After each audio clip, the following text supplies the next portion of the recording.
Mocuyu, Motumbá, Colefé, para quem é filho de santo, pai de Cristo, para quem é cristão, Namu, Amida Butsu, para quem é do budismo. Hoje nós viemos aqui fazer 2 convites a quem segue o canal da Cabocla. A gente hoje tem a missa de 7º dia de meu finado melhor amigo, Januário Garcia, Ogã da cultura brasileira, Ogã da fotografia nacional, do mundo, Ogã das artes, grande mestre que se foi há 7 dias. Hoje eu vou deixar o link da missa para quem quiser congraçar essa despedida conosco. Vou deixar o link nos comentários. Vai ser na Igreja da Glória, lá no Machado, mas a missa precisa ser online por conta da pandemia. Então, às 5 horas, 17 horas de Brasília, nós podemos estar juntos nessa despedida. Que o livro do Januário, esse livro aqui fala sobre diásporas africanas na América do Sul. E fala sobre como as culturas de África se multiplicaram o axé na América Latina e como que plantaram a semente da revolução que está por vir. E sobre a revolução que está por vir, eu quero convidar vocês a assistir a minha fala sobre essa revolução no sábado, dia 10, às 19 horas, no canal Conversações Filosóficas, meu amigo Caio Souto. A gente vai estar lá falando de samba, pastiche, carnaval, como superar a metafísica platônica com ginga. Isso vai ser no sábado, dia 10 de julho. Uma forma de estar aí distribuindo o axé que Januário plantou nessa terra. E para começar, então, hoje a nossa chamada, eu vou falar uma poesia que eu fiz para o Januário, a Januário Garcia. O futuro pode sim causar angústia, mas apenas para quem não há de te reencontrar. Amigo, fostes uma luz a mim e a todos aqueles que puderam te conhecer. Trouxe, além de paz, orgulho. Aonde eu naufragava, foste mais do que um alento, um navio. O verbo encantar contigo pôde adquirir o mais que pleno sentido. Um ato de ser e estrelar.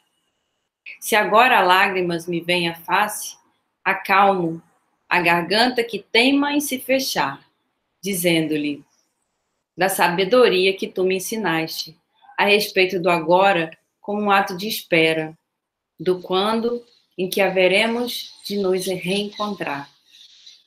Que este sempre possível instante não me aparte da sabedoria que foi a tua presença, em instantes de pequenos, grandes gestos, todos a fins de grande libertação. Em té, amado guerreiro.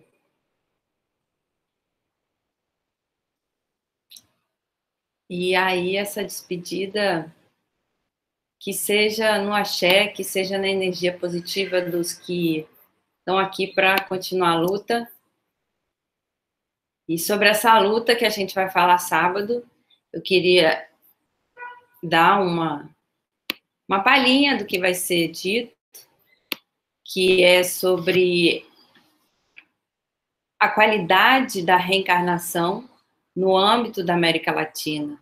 Como que aqui em Pindorama há uma contradição, que embora o sincretismo religioso seja pungente, temos a pagelança, temos a umbanda, temos a missa, temos o evangelismo, temos o neopentecostalismo, né, temos o candomblé, né, a academia, no sentido de estudos filosóficos e científicos, se apartou desses saberes.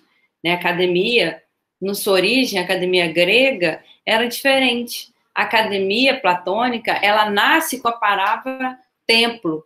Né? Era o templo, as musas e o templo de Apolo.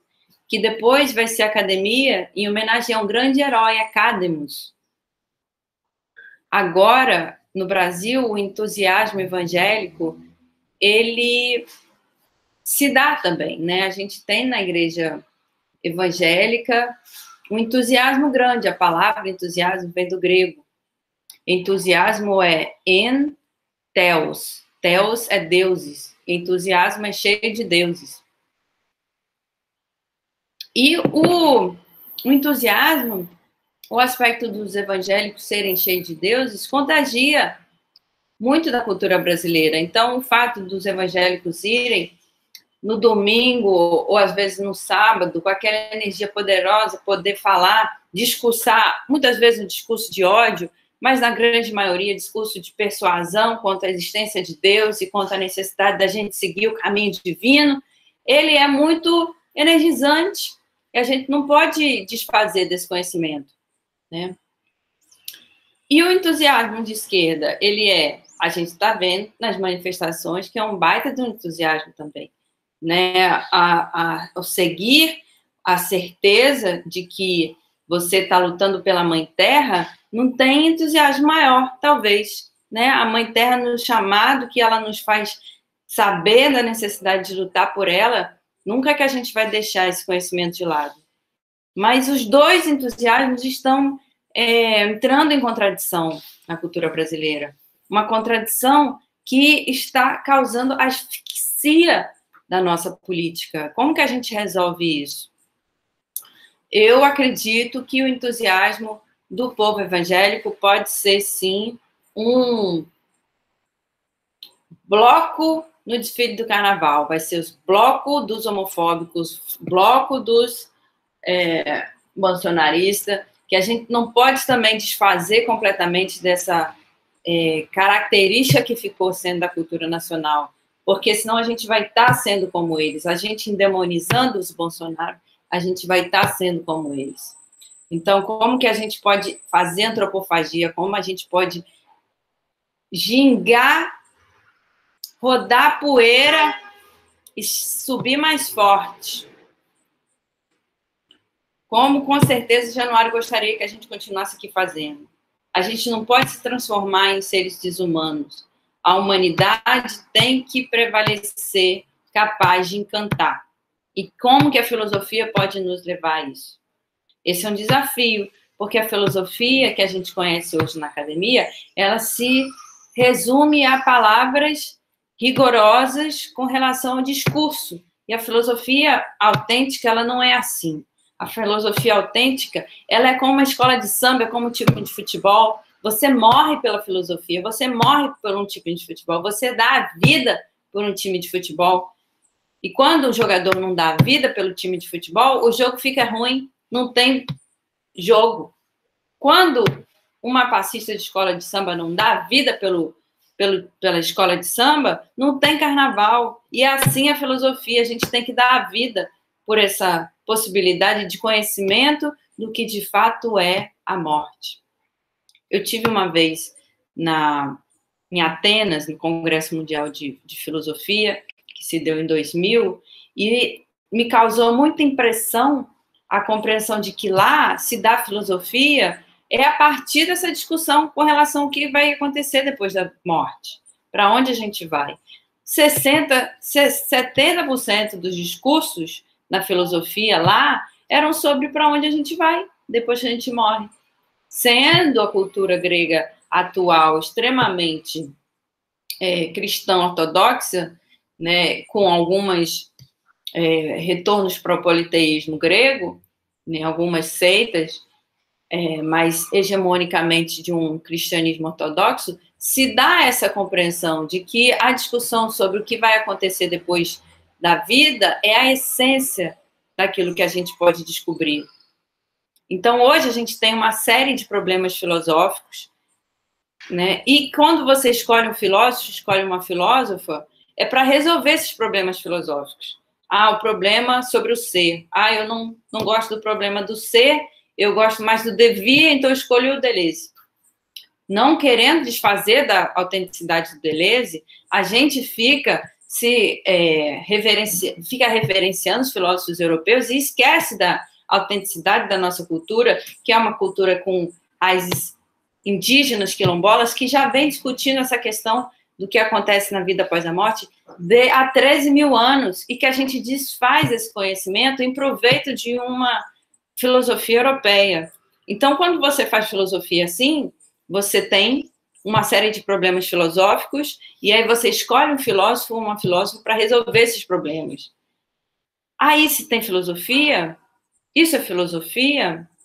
Dar a vida para a filosofia, dar a vida para a parada, isso é filosofia. É igual na escola de samba, é igual no time de futebol, você dá a vida pela possibilidade de estar ali pensando. O pensar é a totalidade que se descobre no ato de ser, e nesse ato da totalidade ser, a gente desconstrói, a gente vira indígena, a gente vira quilombola, porque a gente está em consonância, a raiz, a terra, na mãe natureza. A gente sabe que pode, que tem, que vai ser uma referência de cura do planeta. Isso é filosofia. É você ir para a rua e gritar fora Bolsonaro, porque você sabe que essa pessoa está destruindo aquilo que a gente tem de melhor nessa terra. É uma sabedoria de griot, é uma sabedoria de mestre africano. Então, a revolução, como se dá? Né? Como que se dá a revolução? Como se dá essa filosofia que sabe da pertinência da morte, sabe que nesse instante que a gente está encarnado, é para a gente lutar pela mãe natureza, pela mãe terra. Então, aqui em Pindorama, a gente tem essa contradição, embora o sincretismo seja pungente, ainda para ser descoberta está a potência de uma filosofia que saiba da sua pertinência enquanto centro originário de uma discussão com o que vai se dar o pós-vida, como que a gente se dá na morte. Eu defendo uma nova divisão mundial do trabalho. Que nós passemos a ser o carnaval o ano inteiro. Não impedimos o entusiasmo dos evangélicos, porém não aceitamos que nos chamem de demônios. Porque senão nós os chamamos de endemoniados também. Aí já viu, fica demônio para cá, demônio para lá. E Deus? Deus vem dessa figura que é a família. Deus agora é família, a política agora é família. Não, a política é a polis, é a cidade, é a gente poder estar em consonância, a cura que precisa se dar, não apenas no país, mas uma cura que precisa se dar no mundo. E o brasileiro, a brasileira que tem abertura para essa sabedoria, que as nossas florestas, os nossos mares estão sendo destruídos, o mundo de lá até os encantados vêm falar que assim não dá, que não dá para permanecer dessa forma, com destruição de todos os ecossistemas. Então, eu defendo uma nova divisão mundial do trabalho, que nós, brasileiros, possamos mostrar como Deus ainda pode estar presente através do agogô. O agogô é um instrumento musical que, na Umbanda, no Candomblé, tem a função de fazer o sincopado, que é o sincopado a partir do qual os deuses podem atentar-se. Aí você pode ler deuses, você pode ler encantados, você pode ler orixá. Se você é monoteísta, você está em consonância a um Deus maior, é com esse Deus maior que você vai estar em diálogo. Mas sem desfazer do agogô. Na cultura grega antiga, em Platão, a gente tem a psicagogia. A psicagogia é a capacidade do filósofo trazer a alma para uma reflexão filosófica. Então, você pega a psique e faz uma agogia. Você traz a alma para a capacidade dela pensar o que vai se dar depois da morte, né? Como essa vida, que é sempre passageira, essa carne que nos faz chorar, mas que também pode nos fazer rir, dançar, quando essa carne deixar, para onde vai a alma? A possibilidade de um psicagogô quer dizer que a alma ela vai para onde o agogô a levar. E aí o agogô vou botar aqui o agogô para a gente dançar um pouquinho. enquanto eu termino o meu discurso. Heidegger e Platão, eles tinham uma convicção de que a gente precisa fazer um retorno para a Grécia Antiga. Eu estou aqui para defender um retorno para o carnaval. Um retorno para o carnaval, que essa sabedoria maior, que é o carnaval brasileiro, o samba, que foi inventado em 1916, com samba por telefone, possa, de fato, ser a condução a partir da qual a gente vai superar toda atrocidade, todo o sofrimento. E vai descobrir a potência de ser em consonância com a mãe natureza. Então, esse retorno ao carnaval de 1916, ele quer estar em sintonia com aquilo que Platão também falava. Muita gente que segue um pensador específico, que é o Heidegger, porque a filosofia tem disso, né? Filosofia a gente não inventa de uma hora para outra. Filosofia é o ápice de um caminho, de uma travessia que se dá na própria travessia e que exige uma existência inteira, uma encarnação inteira. E aí, o Platão, muita gente que segue Heidegger considera que Platão, ele tem um problema na filosofia dele, que são as ideias, né? Como que você se atém às ideias e se esquece do ser enquanto totalidade. Então, esse seria o problema, não só da filosofia platônica, mas de toda a filosofia, a partir do momento que Platão se preocupou mais com as ideias do que com os fenômenos, se desconstruiu a possibilidade de estar em consonância à totalidade para dar prevalência às ideias. As ideias depois vão assumir outras formas, né, de consagrar-se. As ideias em Aristóteles vão ser a prática, as praxes, né? Já na filosofia moderna vai ser Deus, na filosofia medieval, desculpa, vai ser Deus, na filosofia moderna vão ser... você vai ter, na filosofia kantiana, por exemplo, o próprio estar do sujeito transcendental, que é a condição de possibilidade da totalidade, a partir da qual se pode originar essa construção, que seria o cosmos, segundo Kant. Em cada filósofo, você teria essa possibilidade de estar seguindo um princípio único, né, a vontade de poder em Nietzsche, e se esquecendo do ser enquanto totalidade. Essa leitura da obra de Platão como legando a supremacia, digamos, das ideias em detrimento do ser, é muito legal. Mas eu discordo. Eu discordo porque eu não acredito que Platão estivesse tão preocupado com as ideias quanto me é chegado através da filosofia alemã.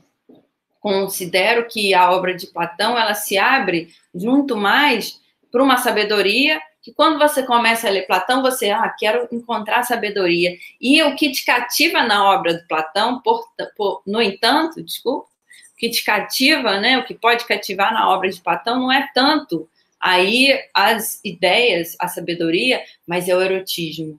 Então, a obra de Platão, segundo penso, ela se descortina para um saber que nos cativa, e aí a palavra cativar, ela é de propósito, porque cativar é fazer cativo, né? Você se torna cativo dessa filosofia porque causa prazer o pensamento, né? Já dizia Hölderlin que a gente se mantém no âmbito do ser porque isso é o que causa mais prazer. Então, no Platão, a gente tem essa aventura de ser cativado pelo pensamento, porque você quer encontrar ali uma sabedoria, mas no que você vai buscar, você encontra não exatamente uma sabedoria apartada do amor, mas uma sabedoria erótica. E aí, o vir a ser professora de filosofia, é uma aventura maior ainda, porque é um erotismo que se dá a partir da coerência estética, a coerência cosmológica, a coerência ética, desse pensador que, de fato, fundamentou a civilização que hoje está desmontando e contra a qual a gente precisa fortemente se erigir.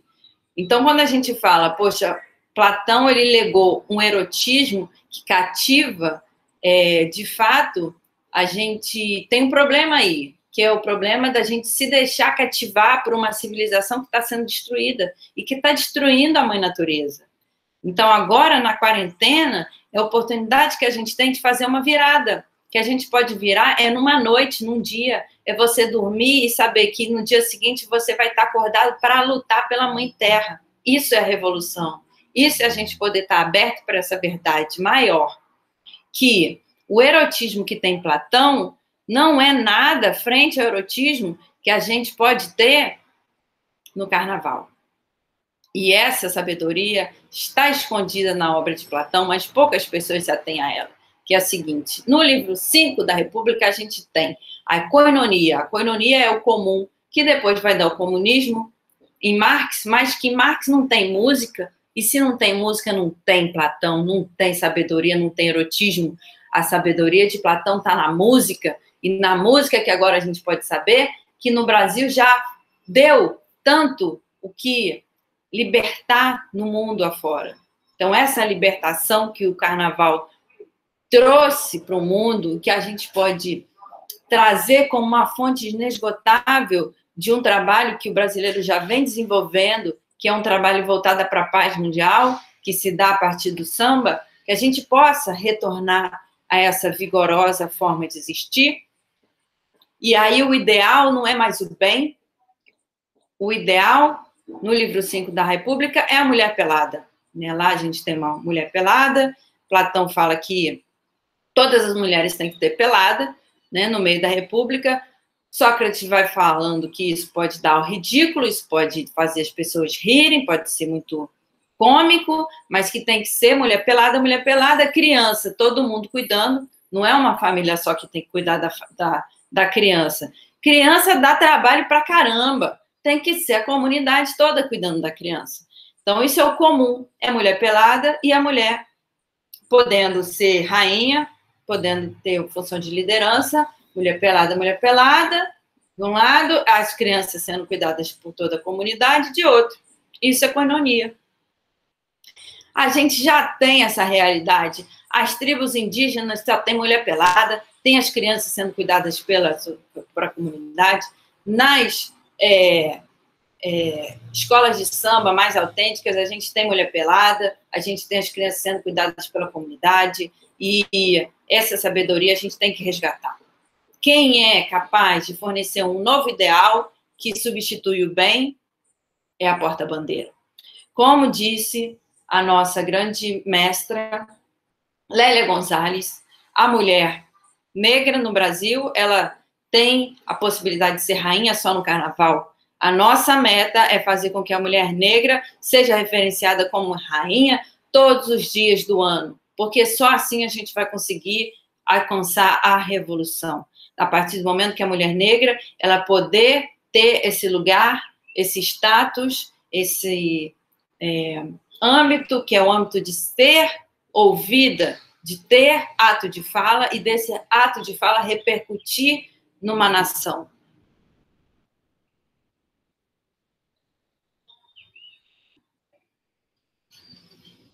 Fomos silenciadas.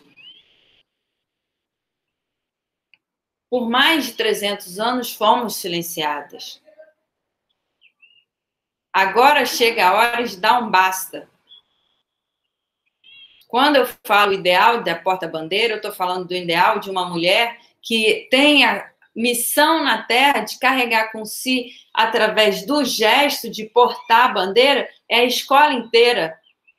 E são as mulheres negras que vêm levando nessa terra, às vezes, famílias inteiras. As mulheres que foram escravizadas, elas tinham que amamentar, elas tinham que dar o próprio seio, elas tinham que cuidar da família, elas tinham que dar comida, elas tinham que estar na cozinha, mas também estar servindo um cafezinho, e essa história tem que acabar. A gente não pode aguentar mais. Tem que ter escola para menina negra, tem que ter condição para que todas as mulheres negras sejam atendidas na universidade, sejam capazes de serem professoras. Temos que ter professoras negras, temos que ter cota para mulheres negras no Congresso Nacional, temos que ter cotas de mulheres negras nas academias como professoras, temos que ter cotas para povos indígenas no Congresso Nacional, como inclusive outros países da América Latina já conseguiram realizar. Isso tem que ser para ontem.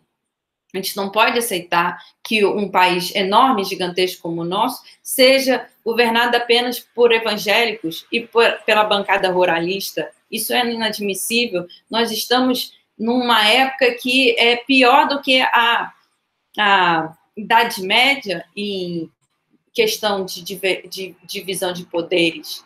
Né? Quando que aconteceu que nós fomos silenciados dessa forma? Quando que aconteceu isso? É de muito tempo. Então, a gente também fica reclamando, encontrando, como se diz, pelo em ovo, para achar que teve uma época em que a gente já foi ouvida, está errado, porque é sempre uma oportunidade. A revolução é sempre uma oportunidade. E a revolução acontece quando uma mulher negra está falando e sendo ouvida. Isso já, no ato de fala, já é revolucionário. Que ela não está na cozinha tendo que servir cafezinho, que ela não está submetida a condições de escravidão, que ela está sendo ouvida. Então, por isso que eu agradeço vocês estarem me ouvindo. Nessa quarentena, a gente vai permitir uma virada desse âmbito que o mundo está de cabeça para baixo. Quando que aconteceu isso?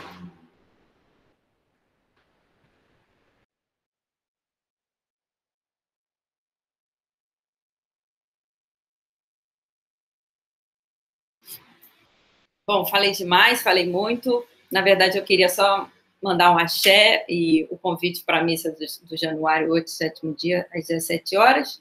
E o convite para a fala no canal do Caio Souto, Conversações Filosóficas no sábado, e acabei me estendendo.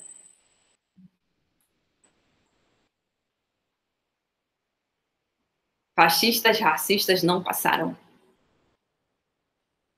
A gente vai conseguir virar o mundo de cabeça para baixo.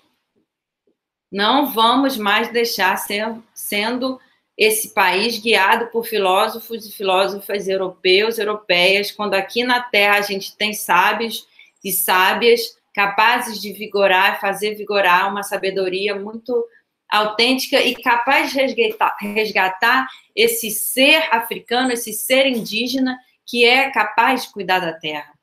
Então fica aqui meu axé, Mokuyu, Mokumba, Colefé, axé para todo mundo. Um beijo, um abraço, um cheiro. E até às 5 horas, para quem puder congraçar, na missa de sétimo dia do Janu. Até o sábado, para quem puder prestigiar, eu vou deixar o link nos comentários para a live, que vai ser às 19 horas, sábado, dia 10 de julho. E um beijo no coração de todo mundo que está assistindo. Paz de Cristo para quem é de Cristo, Namu Amida Butsu para quem é do budismo. Tamo junto!